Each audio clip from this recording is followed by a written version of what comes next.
Milyonlarla dəyəri olan şirkət Robert Eyyubov tərəfindən necə mənimsənilib? Şirkətin pay sahibinin xəbəri olmadan notarial qaydada alqı-satqı işini kim həyata keçirib?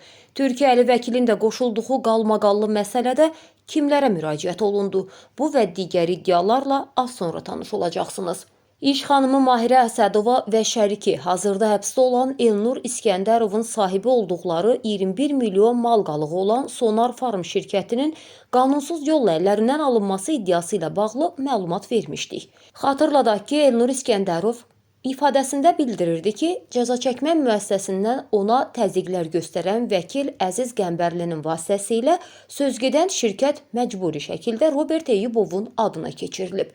Qeyd edək ki, şirkətin 50% pay sahibi olan iş xanımı Mahirə Əsədova baş verən hadisədən sonra bütün investisiya sənədlərini Binəqədi rayon polis bölməsinə təqdim edib, işin hüquqi müstəvidə həllini gözləyir.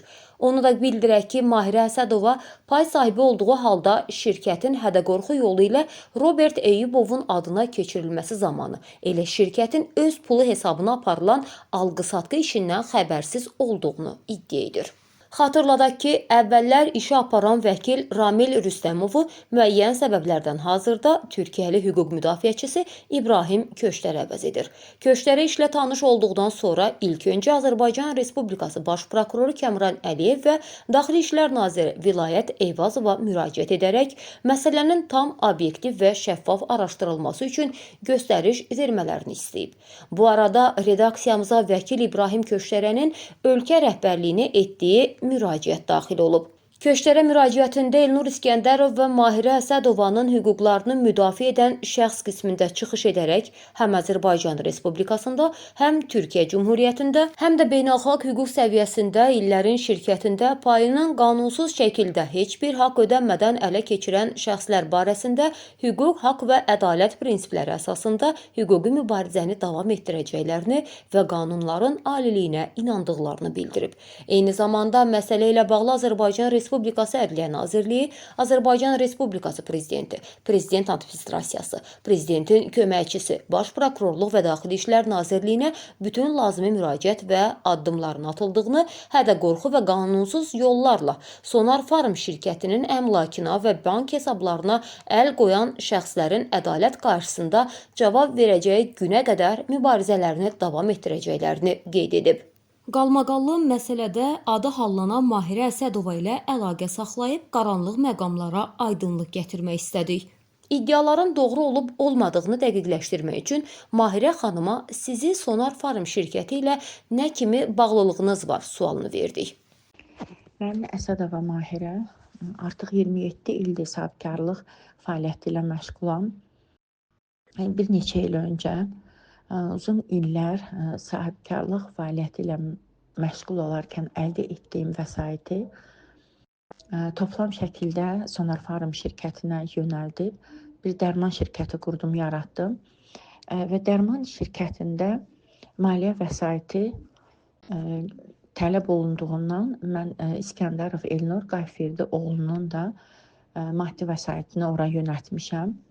Məlum səbəblərdən bilirsiniz ki, Elnur İskəndərov cəza çəkmə müəssisəsindədir və mən onun xalası oğlu vasitəsilə, Saqil adlı şəxsin vasitəsilə onun verdiyi pulları Sonar Farm şirkətinə yönəltmişəm və dərmanların alınmasında və digər xarici şirkətlərlə kontraktda maliyyə vəsaitini istifadə etmişəm. Aprelin 22-si Elnur İskəndərov mənə cəza çəkmə müəssisəsindən zəng etdi və bütün bu olaylar haqqında məni məlumatlandırdı. Və mən həmən Yeni Yurt Təşkilatının sədr müavini Dilbər Sultanova, Elnurun vəkili Ramil Rüstəmov və digər başqa insanlarla depoya gəldim və orada Əziz Qəmbərli adlı bir vəkillə rastlaşdım və mən sual verdim ki, sizin burada nə işiniz var? Bu şirkəti mən qurub yaratmışam. Mənə bir kəlmə söz dedi ki, xahiş edirəm buradan gedin, yoxsa 102-yə məlumat verəcəm.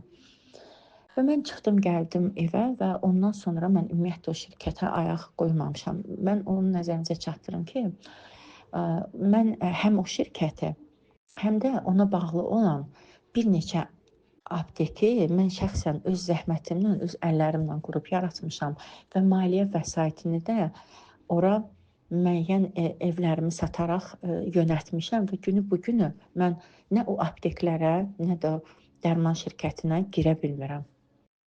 Çox təəssüflər olsun. Hadisədən öncə Elnur İskəndərovun, Saqil Hacıyevin və Mahirə Əsədovanın Robert Eyyubovla hansısa əlaqəsi olubmu? Bu suala geniş cavab verən Əsədova adı çəkilən şəxsi tanımadıqlarını bildirdi.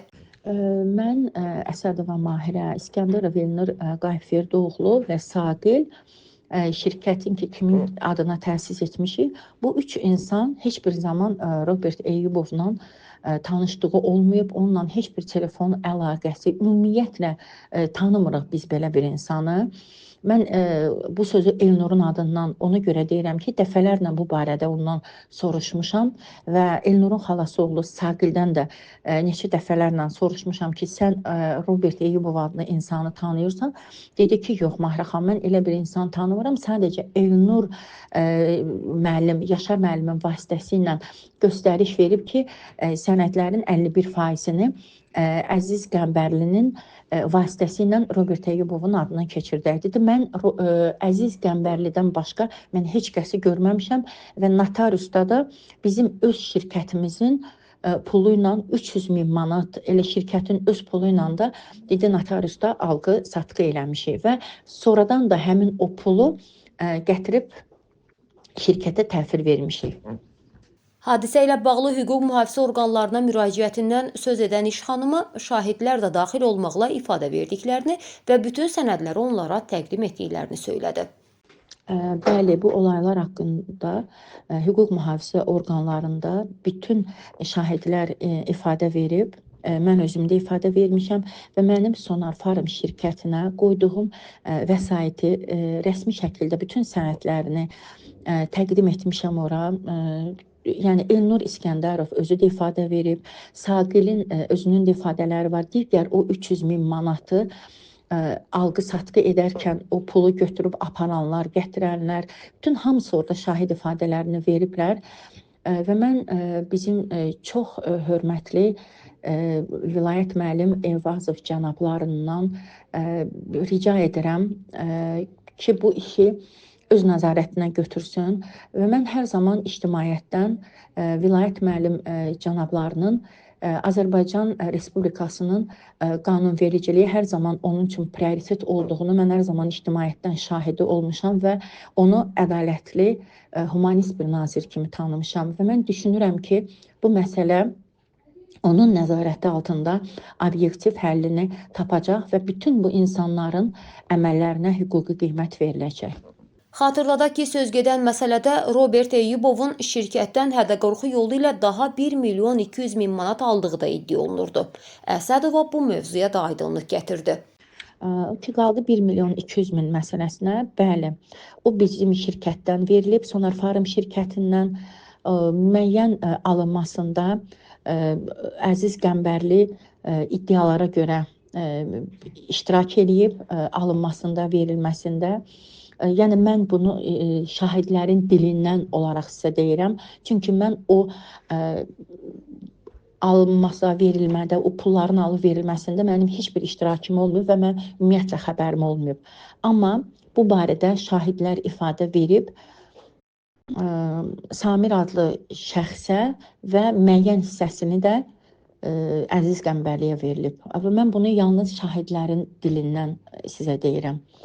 Haşiyəyə çıxaraq bir nüansı da diqqətinizə çatdıraq ki, Mahirə Əsədovanın adı xeyriyyəçi kimi daha çox tanınıb. O 50-dən artıq tədbirin təşkilatçısı, Ağdamın müxtəlif kəndlərində şəxsi hesabına 5 arteziyan quyusu, şəhidlərin adına 6 bulaq inşa etdirib.